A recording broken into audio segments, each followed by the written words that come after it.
আসসালামু আলাইকুম প্রিয় খামারি ভাই বোনেরা, আশা করি সবাই ভালো আছেন। আজকে আপনাদের দেখাবো আমি 50টি মুরগির বাচ্চা পালতে মূলত কত টাকা খরচ হয়। তো এই যে দেখতে পাচ্ছেন যে আমার যে মুরগির বাচ্চাগুলো, এগুলোর কিন্তু বয়স 2.5 মাস প্লাস। এগুলোর কিন্তু আমি মূলত এখন ঘরের ভিতরে আটকাই খাচ্ছি, এখনও বাইরে ছাড়ি নেই। যেহেতু দেশি মুরগির বাচ্চা, এদেরকে বাইরে ছাড়িয়ে খাওয়ানো যাবে, তবে আরেকটু বড় হলে এখন ঘরের মধ্যেই খাওয়াই। সেই জন্য আপনাদেরকে একটা হিসাব দিচ্ছে যে 50টি মুরগির বাচ্চা পালতে মূলত আবদ্ধ অবস্থা খাওয়ালে কয় টাকার মতো খরচ হতে পারে।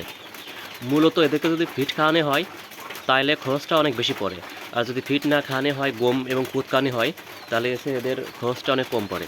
তা আমার যে মুরগি বাচ্চাগুলো দেখতেছেন, এগুলোর কিন্তু আমি ফিট খাওয়াই না, শুধু গম এবং খুদ খাওয়াই। তবে গম এটা কম খাওয়াই, শুধু খুদটাই বেশি খাই।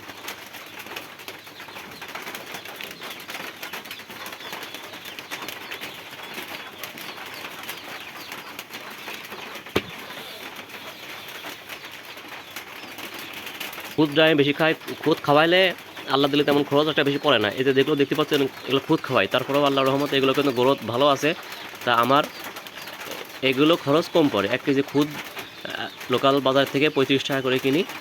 তা 35 টাকা করে কিনলে এই 50টি মুরগির 1 কেজি খুদ কিনলে প্রায় 2 দিন চলে যায়। কারণ 1 কেজি খুদে অনেক খুদ থাকে, আর এরা তো তেমন খায় না। সারাদিন এই যে দেখতেছেন পাত্রে যে খুদ রেখে দিছি, ওই যে এদের সামনে যে খুদ রেখে দিছি, এরা সারাদিন ভরে খাবে না। কোনো সময় এদেরকে আমি খাবার কম দিলে সারাদিন ভরে এরা এগুলো খুদগুলো খায়। আর 1 কেজি খুদ খাইলে এদের প্রায় 50টি মুরগিতে প্রতিদিন 20 টাকা 25 টাকা খাবার হলে হয়ে যায়। সেই হিসাবে এদের 1 মাসে 600 বা 700 টাকার খাবারে বেশি পড়ার কথা না। 50টা মুরগিতে 1 মাসে 600 টাকা বা 700 টাকার বেশি খাবারে পড়ার কথা না। তবে যদি কেউ ফিট খাওয়াই, সেই ক্ষেত্রে অনেক বেশি পড়বে। আবার মাঝে মাঝে গম দিই, সেই ক্ষেত্রে একটু বেশি পড়ে, কারণ গমটা 40 টাকা করে নেয়, যার কারণে একটু বেশি লাগে। সেই হিসাবে গড়ে প্রতি মাসে 600 বা 700 টাকার বেশি 50টি মুরগি পালন করতে খরচ হওয়ার কথা না। আর ফিট খানিচ্ছে গম বা খুদ খাওয়াইলে এগুলো দেশি মুরগিগুলো ভালো হয়। কারণ যখন দেশি মুরগি হবে, তখন ফিট বা খুদ খাওয়াইলে তখন আর দেশি থাকবে না, তখন সেটা সোনালি বা ব্রয়লার টাইপ